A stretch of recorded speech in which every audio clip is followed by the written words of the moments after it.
Dear students, today's topic is drugs affecting calcium metabolism and osteoporosis. First, we will see about calcium metabolism and what is calcium.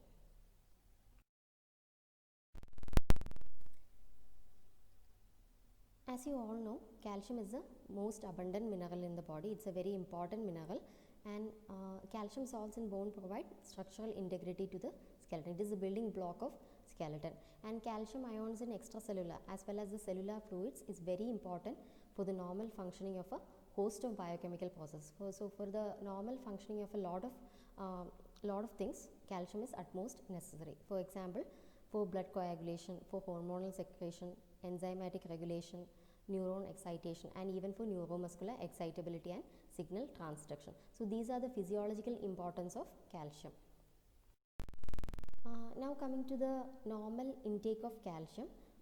As a normal adult, we consume about 1000 milligram of calcium is ingested per day, and out of this about 200 milligram is getting absorbed into the body. So where does this absorption occurs? Absorption occurs either in the small intestine, and it requires the help of vitamin D. So that's the reason when there is vitamin D deficiency, there is reduced calcium in the body.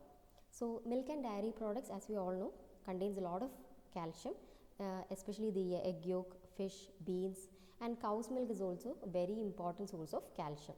Cow's milk contains about 100 milligram per 100 ml of milk, and human milk contains about 30 milligram per 100 ml of milk. Now let us see the recommended daily allowance. So how much of calcium is required for each scenario in case of adults? So in case of adults, we require about 500 milligram per day for the normal functioning of the body, and in case of children, as we all know, are actively growing. So because they are actively growing, they require more calcium, and that is about 1200 milligram per day.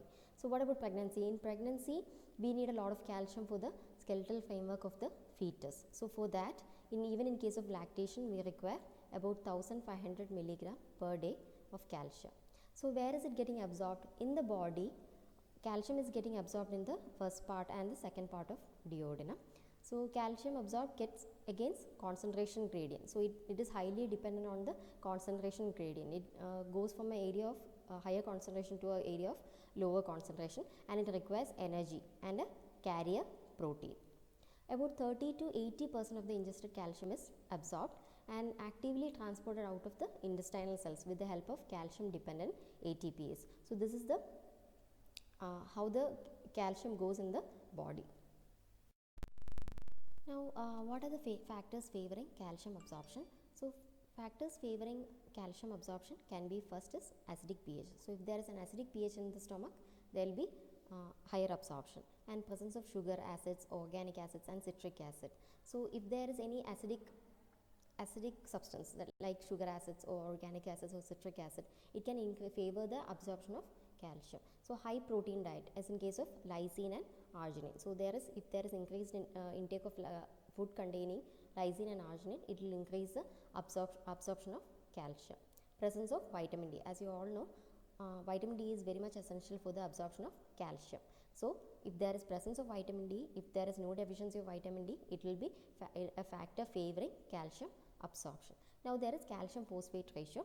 A ratio of dietary calcium phosphate not more than 2:1 is adequate for optimal absorption, and if the ratio is less than 1:2, it can reduce the absorption of calcium.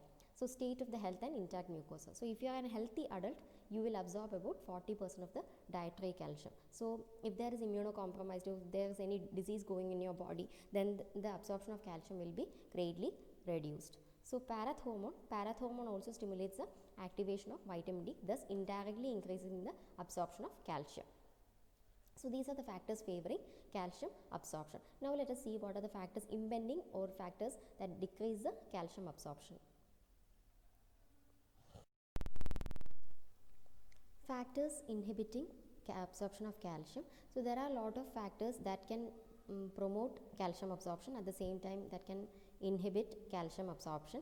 Now let us see what are the factors inhibiting calcium absorption. So one, as we all know, acidic pH increases the absorption of calcium, and alkaline pH will inhibit the absorption of calcium.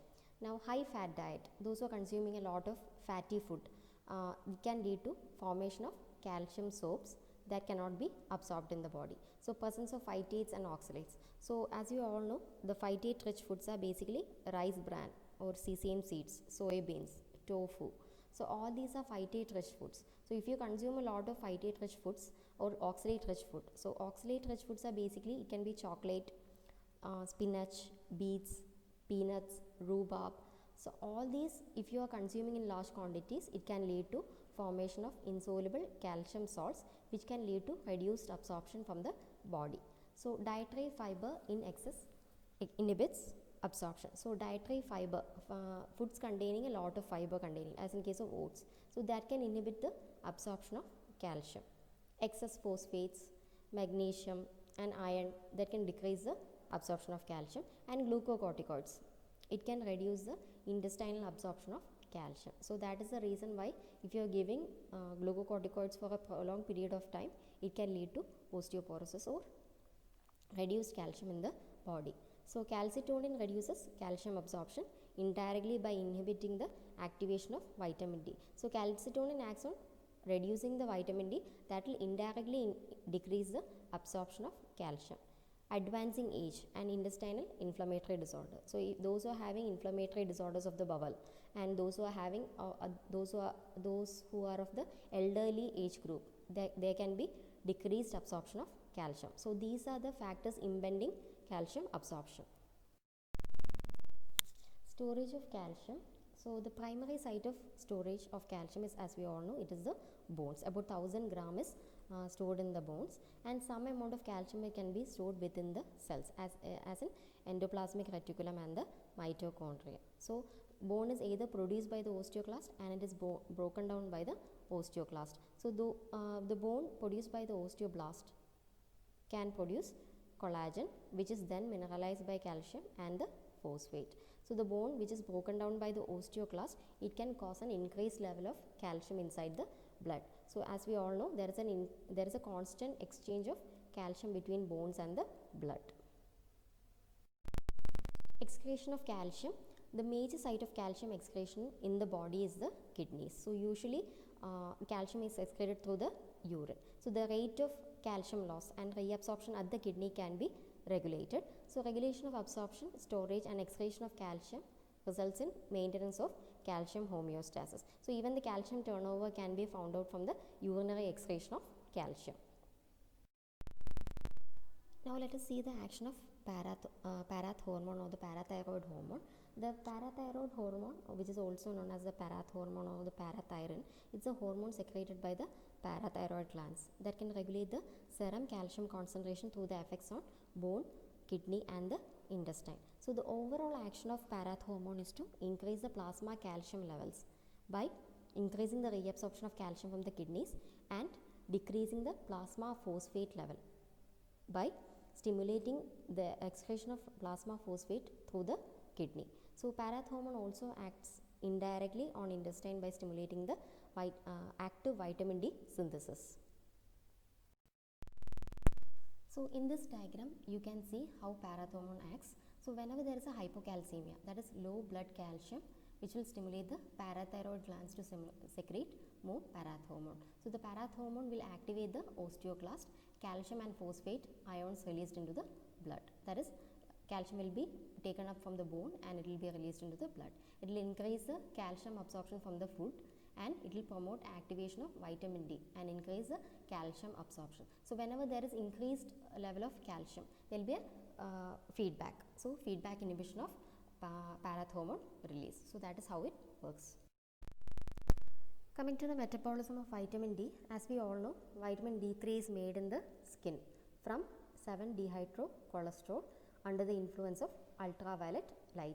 So vitamin D2, that is ergocalciferol, is derived from the plant sterol ergosterol, and vitamin D is metabolized first to 25 hydroxy vitamin D and then to the hormonal form, that is 125 dihydroxy vitamin D. And this 125 dihydroxy vitamin D is helping in calcium regulation of the in the bone or the blood. So calcitriol regulates calcium, muscle, bone health and blood pressure. Calcitriol having very short half-life, hence cannot be considered as a correct indicator of vitamin D status. Now coming to the regulation of vitamin D metabolism, parathormone increases the 1-hydroxylase activity, which will increase the production of active form of vitamin D, and this increases calcium absorption from the intestine, increases the calcium release from the bone, and decreases the loss of calcium through the kidney. As a result, parathormone secretion decreases, and decreasing 1-hydroxylase activity, that is a negative feedback. And low phosphate concentration also decreases the 1-hydroxylase activity, that is vitamin D increases phosphate reabsorption from the urine. So how do we treat vitamin D deficiency? So vitamin D deficiency can be treated with the help of cholecalciferol. So cholecalciferol is the preferred drug for severe vitamin D deficiency. It is because it has a longer half-life of D3, which suggests that less frequent dosing may be needed. As we all know, when we are giving vitamin D preparation, we usually give it once in a week for a period of 8 weeks. And alpha calcidol and dihydrotachisterol are the synthetic prodrugs which are rapidly hydroxylated in liver to the calcitriol form. So what should we give? Whether we should give cholecalciferol or whether we should give ergocalciferol. So there were numerous studies conducted, and all of them have come to the data that we should always prefer cholecalciferol than ergocalciferol. So there were several studies conducted in 2011, 2012, and even in 2010 showing that cholecalciferol was significantly more effective than ergocalciferol to increase the serum 25-hydroxy vitamin D. And cholecalciferol should be the preferred drug for severe vitamin D deficiency. It's because of the fact that there is longer half-life of D3, which suggests that less frequent dosing may be needed. Now let us see the recommended doses of vitamin D3 in different scenarios. In case of infants and children, as we all know, infants and children are actively growing. They require a lot of calcium, and vitamin D is also very important for the growth and development. So in order to prevent the occurrence of vitamin D deficiency, in case of infants and children, we give 400 international units per day, which is according to American Academy of Pediatrics. So those kids who are more than 1 year and up to 12 years, in order to treat vitamin D deficiency, we can give 1000 to 5000 international units per day for a period of 3 months. This is also in accordance with American Academy of Pediatrics. So when it comes to women, in case of pregnancy and lactation, so even in pregnancy and lactation, women require a lot of calcium in order for the formation of healthy bones of the fetus or the baby. So they require 1500 to 2000 international units per day from second trimester onwards. And in adults, for the maintenance of vitamin D in the body, we give 2000 international units per day or 60 K international units per month. And in case of vitamin D deficiency in adults, we give 60,000 international units per week. So once a week for 8 weeks. So this is the recommended dose of vitamin D3 in case of different scenarios. Now coming to vitamin D deficiency, causes of vitamin D deficiency and the consequences of vitamin D deficiency. So let us see the causes of vitamin D deficiency first. So there are different causes. So first is definitely lack of sun exposure, and second is medication and supplements. So those patients who are on prolonged anti-seizure medications on glucocorticoids, rifampin, HART, St. John's wort. So all these conditions can lead to vitamin D deficiency, and even in case of malabsorption, in case of Crohn's disease, Whipple's disease, cystic fibrosis, celiac diseases and liver diseases, all these can lead to development of vitamin D deficiency. Now what are the consequences of having a vitamin D deficiency? So as we all know, vitamin D deficiency can lead to a multitude of symptoms, and the first and the most important, that is neuropsychiatric symptoms. So one is schizophrenia and second is depression. So those patients who are having vitamin D deficiency can show signs of depression. And recurrent upper respiratory infections, tuberculosis, asthma and wheezing diseases, CHDs, syndrome X, autoimmune diseases, type 1 diabetes, MS, Crohn's disease, rheumatoid arthritis, muscle weakness, muscle aches, osteoarthritis, osteoporosis, osteomalacia, that is bone pain, and even rickets. So even all these are the usual consequences of vitamin D deficiency. Now let us see the major effects of various hormones on bone. So certain hormones which will have an effect on bone formation and bone resorption. So there are hormones which will stimulate the bone formation, there are hormones which inhibit the bone formation, and there are hormones which stimulate the bone resorption and inhibit the bone resorption. First, let us see bone formation. Bone formation is stimulated by growth hormone, insulin-like growth factors, insulin, estrogen, androgens, vitamin D, transforming growth factor beta, skeletal growth factors, bone derived growth factor, platelet derived growth factor, calcitonin, and parathyroid hormone. And bone formation is inhibited by cortisol. Now coming to bone resorption, it is stimulated by parathyroid hormone, vitamin D, cortisol, thyroid hormones, prostaglandins, interleukin 1, interleukin 6, tumor necrosis factor alpha and beta. So bone resorption is inhibited by estrogen, androgens, calcitonin, transforming growth factor beta, gamma interferon, and nitric oxide. So all these are the factors which will inhibit the bone resorption.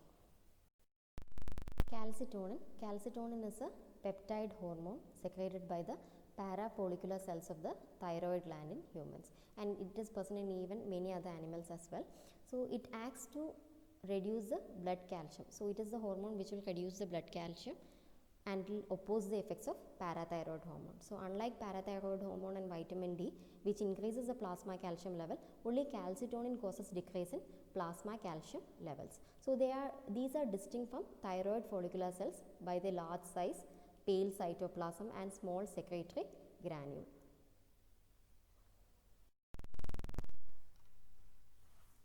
What are the signs of calcium deficiency? So when there is calcium deficiency in the body, there will be laryngeal stridor, there can be convulsions, and visceral features like intestinal spasm, bronchospasm, and profuse sweating. One of the cardinal features of calcium deficiency is carpopedal spasm. So these are the signs of calcium deficiency. Now let us come to hypercalcemia. What is hypercalcemia? When the calcium level is more than 12 milligram per dl, we call it hypercalcemia. So when there is hypercalcemia, the nervous system is the first to bear the brunt of the deficiency. So there will be nervous system is depressed, reflex activities will become sluggish, there will be decreased QT interval, and there will be lack of appetite. So these are the symptoms of hypercalcemia in the body. Now let us see what are the causes of hypercalcemia. Principal causes of hypercalcemia. First is most important, that is cancer with bone metastasis. When there is cancer with bone metastasis, as in case of leukemia, lymphoma, multiple myeloma, that can all lead to hypercalcemia, and it's a medical emergency. So immobilization. So when a person is immobilized due to orthopedic casting or traction, if patient is having Paget's disease of the bone, osteoporosis, paraplegia or quadriplegia, young or growing patients. So in those cases there can be chances of hypercalcemia. Parathyroid hormone excess, parathyroid carcinoma, primary hyperparathyroidism, secondary hyperparathyroidism. So all these can cause hypercalcemia. Vitamin toxicity. When there is increased vitamin A in the body, vitamin A toxicity and vitamin D toxicity can lead to hypercalcemia. Other disorders or causes, that is hyperthyroidism, milk alkali syndrome, Addison's disease, granulomatous disorders, drug therapy such as thiazides and lithium. So all these can cause hypercalcemia in the body.